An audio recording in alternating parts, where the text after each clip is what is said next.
कौन है? शराब हवाबाजी नहीं, शराब हवाबाजी नहीं। तुम्हें दुख नहीं है? ये 11 लोग मरे, तुम्हें दुख नहीं है? मनोबल तोड़ रहे हैं। तुम्हें किसका मनोबल? ये जवाब दो। पहलगाम में क्यों नहीं पकड़े गए? जवाब दो। उरी में क्यों नहीं पकड़े गए? जवाब दो। बताओ अक्षरधाम में क्यों नहीं पकड़े गए? जवाब दो। तो बड़ा खतरा है, आज यहाँ हुआ है तो कल क्या पता कहीं और भी हो सकता है, इंडिया गेट भी हो सकता है, सीपी जैसे एरिया में भी हो सकता है सर। प्रशासन के ऊपर तो सवाल है ही सर। बाकी प्रधानमंत्री अपने ऊपर जिम्मेदारी ले कि हम जिम्मेदार है, इस्तीफा दें। जिम्मेदारी से भागते हैं, भाग पाओगे जिम्मेदारी से? क्या आज कोई छोटा सा आदमी कोई काम कर दे तो उसको आप पकड़ लेते हो हैं? अपनी जिम्मेदारी से तुम भाग नहीं सकते। 140 करोड़ लोगों को जवाब देना पड़ेगा आपको। निर्दोष लोग मरे हैं, निर्दोष। पहलगाम में भी, पुलवामा में भी, दिल्ली के राजधानी, दिल्ली राजधानी, ये सामने लाल किला है। प्रधानमंत्री यहाँ पर भाषण देते हैं कि देश सुरक्षा में हम सुरक्षा करेंगे। ये सुरक्षा है? यहाँ भाषण देते हैं, यहाँ 11 लोग मारे गए। ये है सुरक्षा आपकी? ये सुरक्षा है?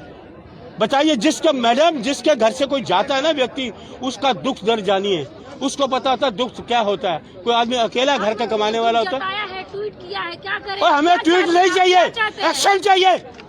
शराब ट्वीट करे लगता, ट्वीट चाहिए। ये ट्वीट लेके लेते रहो आप। जो लोग चलेगा उसको कौन करेगा? उसके घर की परिवार को कौन भरेगा? एक आदमी घर का 10 लोगों को पालता होगा, क्या करेगा वो आदमी? ट्वीट कर दिया बस, अपनी जिम्मेदारी से हट गए। अरे इस्तीफा दो, आपसे देश नहीं संभल रहा, आप सरकार नहीं चला सकते। प्रधानमंत्री ने ये तो नहीं कहा ना कि हम जिम्मेदारी नहीं ले रहे हैं। और एक गृह मंत्री की जिम्मेदारी बनती है। ये अस्पताल जाना, लोगों के घायल को देखना, ये चीजें नहीं होती। कहे मैं इस्तीफा देता हूँ, दिल्ली की राजधानी है, अपने घर के बाद तो बैरिकेड लगा दिया, 1-1 किलोमीटर 2-2 किलोमीटर तक बैरिकेड है, कोई आदमी जा नहीं सकता। अपनी सुरक्षा चाक चौक की हुई है, आम आदमी की कोई सुरक्षा नहीं। इतना भीड़ भाड़ में जा रहा है। ये तो भगवान की प्रार्थना करता हूँ, भगवान आपका शुक्र है थोड़े से लोग गए हैं। कोई बड़ा हादसा होता है तो क्या करते आप? क्या करते? दुनिया में ये डंका बज रहा है, ये दुनिया में डंका बज रहा है। देश की राजधानी में ब्लास्ट हो रहे हैं, गृह मंत्री सो रहे हैं, प्रधानमंत्री सो रहे हैं। बस ट्वीट कर दो, ट्वीट कर दो। ये है, इस देश ट्वीट पे रह गया, सिर्फ ट्वीट करना रह गया। जिम्मेदारी नहीं है बनती, जिम्मेदार कुछ नहीं बनती। जिम्मेदारी तो निभाओ अपनी, लेकिन आप जिम्मेदारी से भाग रहे हो, जिम्मेदारी निभा नहीं सकते। मलिक जी, जिम्मेदारी लेते हुए तो अमित शाह जी तमाम जगहों पर तो जा रहे हैं ना, लोगों से मुलाकात करें, घायलों से मुलाकात करें, और आप कह रहे जिम्मेदारी नहीं ले रहे। अच्छा, एजेंसी क्या कर रही है? क्या कर रही है आपकी राह? क्या कर रही है इंटेलिजेंट? क्या कर रहे हैं? अरे आप छोड़िए, 5-6 हाँ जी, एजेंसियां जो कर रहे हैं वो काम नहीं कर रहे हैं। कोई एजेंसी काम नहीं, एजेंसी काम कर रही है। अच्छा होता 300 किलो 360 किलो में 300 किलो RDX आपका फरीदाबाद में पकड़ा जाता है तो एजेंसी तो पूछो, राह से पूछो, NI से पूछो, नेशनल इंटेलिजेंट इन्वेस्टिगेशन जो है बनी एजेंसी। जब सरकार बोलता है कि ये हम लॉ लाएंगे, ऐसे घुसपैठिया हैं उनको भगाएंगे, अच्छा, तो क्यों अपोजिशन विरोध करती है? 12 साल से सरकार किनकी है? 12 साल से पहले किसका था? नहीं, पहले कोई घुसपैठिया बताओ। नहीं, 12 साल से पहले कोई घुसपैठिए नहीं। आप मीडिया से अरे सुनिए ना, आप ये बताइए, आप सुनिए, ये 11 लोग मरे, ये क्या, इनका क्या कसूर था? देखिए, इनका क्या कसूर था ये बताइए। आप जो एजेंसी के ऊपर सवाल उठा रहे हैं, हाँ बिल्कुल। गुजरात ATS ने 3 लोगों को पकड़ा है। किसने? एक चाइनीज डॉक्टर। सीएम अजहर तो अभी तक घूम रही है, 3 साल से 4 बच्चों को लेके आई है, अभी तक कोई एजेंसी जवाब नहीं दे पाई है। वो कहाँ से आई, कहाँ से आई, कहाँ से आ गई? देखिए, फूल पत्ता तोड़ना काम नहीं होता एजेंसियों का, काम तो होता है बारीकी से सबूत इकट्ठे किए जाते हैं। अच्छा, हवाओं इकट्ठे किए जाते हैं। हादसा होने के बाद सब एजेंसी आ जाती हैं। जैसे CIA है। अच्छा सुनिए, आप फिर इंटेलिजेंस क्यों बनाते हो? इंटेलिजेंस ब्यूरो, इनपुट आउटपुट फलाना है। आप इस तरह हवाबाजी नहीं करते हैं। कौन है? शराब रात को 2 बजे हवाबाजी नहीं,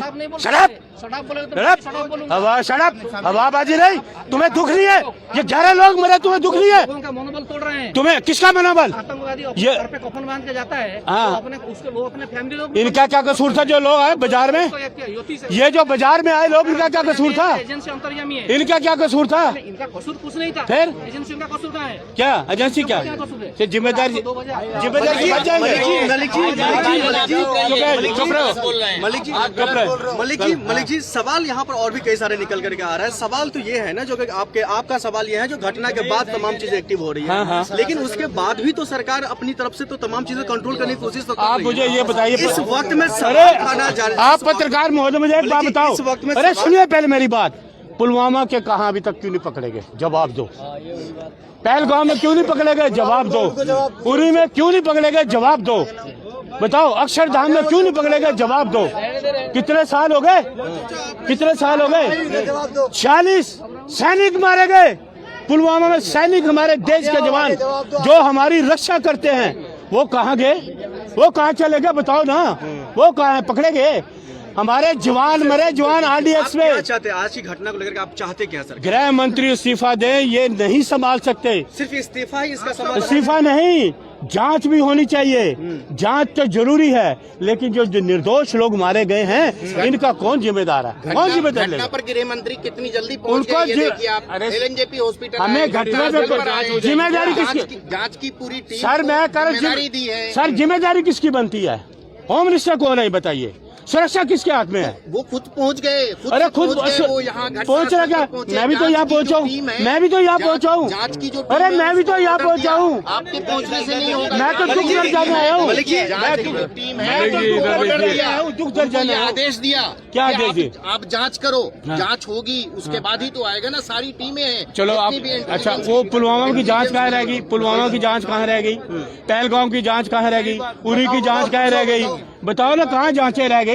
इतनी जांचें कहाँ चली गई? मलिक जी आखिर में आप इतना बता दीजिए, क्या समाधान सिर्फ इस्तीफा है? देखिए मेरी ये बात सुनिए, प्रधानमंत्री जी जो हैं या गृह मंत्री जी अपनी जिम्मेदारी से नहीं बच सकते। ये जिम्मेदारी गृह मंत्री की बनती है। देश की राजधानी है, 140 करोड़ लोगों के देश की राजधानी दिल्ली, और वो भी लाल किला के प्राचीर से प्रधानमंत्री भाषण देते हैं कि देश सुरक्षा हाथों में है, लेकिन ये लाल किले के सामने जो हो जाए तो ये सुरक्षा नहीं है। ठीक है, हमारे हमने देखा कि गाड़ी में एक गाड़ी ब्लास्ट हुई जिसकी वजह से और गाड़ियां थी उनमें भी आग लग चुकी है, और ई-रिक्शा वगैरह जो वो भी साथ के साथ जल रही है, और लोगों के ये मतलब ऐसे चिथड़े उड़े हुए थे। अब यहाँ पे भी देख सकते हो 2-3 जगह और है, वहाँ पे गाड़ी का एक वो बोनट होता है, क्या होता है, वो कोने तक चिथड़े गए हैं लोगों के। इतना तेज धमाका मंदिर के कोने तक, ये जो कोने पे मंदिर है यहाँ तक चिथड़े गए हैं लोगों के। हाँ, लोग बहुत तेज धमाका आप देख सकते पड़ा हुआ है। जब धमाके की आवाज सुनी अचानक से बिल्कुल घबरा गए होगे? अरे देर लगी सर, संभलने में? मतलब ऐसे एकदम से ये जैसे सामने की तरफ मुंह था, धमाका हुआ तो यूं देखा तो पूरी आग हुई थी। हल्का सा यूं लगा कि ये बहुत भगदड़ मची थी। वहाँ के जो कांच वाच शीशे वो क्रैक हुए हैं। लोगों में ये हो गया था क्या हो गया क्या हो गया क्या हो गया। फिर एकदम से सबने भागना शुरू किया, क्योंकि पीछे से कहा कि आतंकी हमला हो गया, आतंकी हमला हुआ, ऐसे आवाजें आने लगी। तो लोगों ने अंदर की तरफ भागना शुरू किया, तो हमने देखा कि पीछे की तरफ भागे। तो दोस्त तो मना कर रहे थे कि मत जा, मैं कहा चलो देख के तो आएंगे। तो हम जब देखने आए तो हमने देखा कि बहुत भयानक मंजर यहाँ पे हो रखा था। उसके बाद सुनील जब भगदड़ मच गई उसके बाद पुलिस का आना कब शुरू हुआ? उस टाइम पे सर मैं बताता हूँ, उस टाइम पे 2 से 3 पुलिस वाले मैं यहाँ पे दिख रहे थे, उनके साथ 2-3 बंदे थे जो कि इस साइड में मौजूद थे, जो उनकी हेल्प कर रहे थे। हम भी हेल्प करना चाह रहे थे, पर भीड़ यहाँ पे इकट्ठे हो गई थी, लोग वीडियो बना रहे थे, उनकी वजह से हम नहीं आ पाए। पूरी 5 से 7 मिनट के अंदर पुलिस वाले बाकी आ गए थे। उसके बाद एक के बाद गाड़ियाँ आनी शुरू हो गई थी, दंकल की भी, एम्बुलेंस वगैरह। लोगों को अंदर ले जाया गया एम्बुलेंस में भर के, फटाफट से पुलिस वालों ने सबको हटाना स्टार्ट किया था। जी, आप आई विटनेस है, जिस तरीके से देखा गया धमाका आपने वो महसूस किया। जी। तो वो धमाका देखते हुए आपको क्या लगता है कितने लोगों की मौत हुई होगी? सर मैं मेरी आंखों के सामने बता रहा हूँ, 9 से 10 लोग मरे हैं, और कम से कम 20 से 25-30 भी हो सकते हैं जो घायल हुए, क्योंकि ये एरिया अभी जितनी आपको भीड़ दिख रही है ना, ये भीड़ कुछ नहीं है, उससे डबल भीड़ रहती है यहाँ पे। जब हादसा हुआ जी, जो मरने वाले लोग थे उनकी हालत के बारे में थोड़ा बता सकते हो? मैं बताता हूँ सर, हालत ऐसी थी, यूं पैर फट के गाड़ी के बोनट पे, आंखें पड़ी हुई है, किसी का हाथ का ही पड़ा हुआ है। मैंने सच में आंख देखी है, ऐसे गिरी हुई है आंखें, सर फटा हुआ है किसी का, ऐसे हो रखे थे, जगह चिथड़े हुए हैं। जो बाकी गाड़ियाँ थी बची हुई थी, जो खड़ी हुई थी, लोग छोड़ के भागे, उनके ऊपर छींटे लगे हुए, इस तरीके का माहौल हो रहा था वहाँ पे। सुनील ये जो यहाँ मांस का टुकड़ा पड़ा है, तुमको लगता है कि ये ह्यूमन है? बिल्कुल ये सर इंसान का ही है, और उधर जो आपने बताया वो प्रॉपर इंसान का है सर। वरना वहाँ पे मांस का टुकड़ा क्या है? यहाँ पे आसपास कोई मीट की दुकान भी नहीं है, भाई मीट की दुकान में मीट काटते हुए यहाँ पे कूड़ा डाल दिया, कोई आसपास मीट की दुकान नहीं है, तो ये कहाँ से आएगा? तुम्हारी एज क्या है? मेरी 25। बेटा 25 की उम्र में तुमने इतना बड़ा ब्लास्ट अपनी आंखों से देखा, कभी इमेजिन किया था कि ऐसा कुछ देख पाओगे? मैंने पहली बार ऐसा देखा। मैंने इससे ये लगा लो, इससे 10% का भी ब्लास्ट मैंने आज तक नहीं देखा। नॉर्मल दिवाली पे बम वगैरह देखे। ऐसा लगता है कि ये हमारी सरकार का और पुलिस का फेलियर है सर? अब मैं हो सकता है कि भाई अगर गाड़ी में कुछ अलग चीज थी तो उसकी चेकिंग नहीं हुई ठीक से, ये हो सकता है, या फिर हम बोल सकते हैं कि गाड़ी का ही ब्लास्ट हुआ, पर गाड़ी का इतना तेज ब्लास्ट हो नहीं सकता। हाँ, इतना तेज ब्लास्ट हो नहीं सकता। अगर हम सोचे कि CNG का टैंक भी फटा है, तो CNG का टैंक फटते हुए मैंने देखे हैं बहुत से, बट इतना तेज ब्लास्ट उसका होता नहीं। लेकिन संवेदनशील इलाका है लाल किले का, इस ऐसे इलाके में ऐसा ब्लास्ट का हो जाना कहीं ना कहीं ये सर प्रशासन दिल्ली पे सवाल नहीं खड़ा दिल्ली होता? के ऊपर बहुत बड़ा खतरा है। आज यहाँ हुआ है तो कल क्या पता कहीं और भी हो सकता है, इंडिया गेट भी हो सकता है, सीपी जैसे एरिया में भी हो सकता है सर। प्रशासन के ऊपर तो सवाल है ही सर, बाकी सुनील, प्रशासन आज टाइम घर पे से आ गया। निकलने में डर लगेगा अब? नहीं सर, डर तो नहीं लगेगा। अब डरने की तो क्या बात है, अब हिंदुस्तान में लिया तो डरेंगे थोड़ी। तुम्हें लगता है ऊपर वाले की कृपा है कि तुम्हारी जान बची? अब सर ये तो बोल सकते, कृपा तो है ही सर। अब क्योंकि इतने बड़े हाँ हादसे में हो तुम सकता पास में है, हो। मैं बताता हूँ, हम 2 मिनट पहले ही अंदर गए थे, तो हो सकता है क्या पता हम उस टाइम पे इधर ही हो सकता है, क्योंकि ये गेट तो वैसे बंद रहता है, यहाँ से तो स्कूटी वगैरह जाने नहीं देते, तो हमने पीछे स्कूटी खड़ी कर दी थी जी। Thank you Sunil, thank you Babu. चलो फटाफट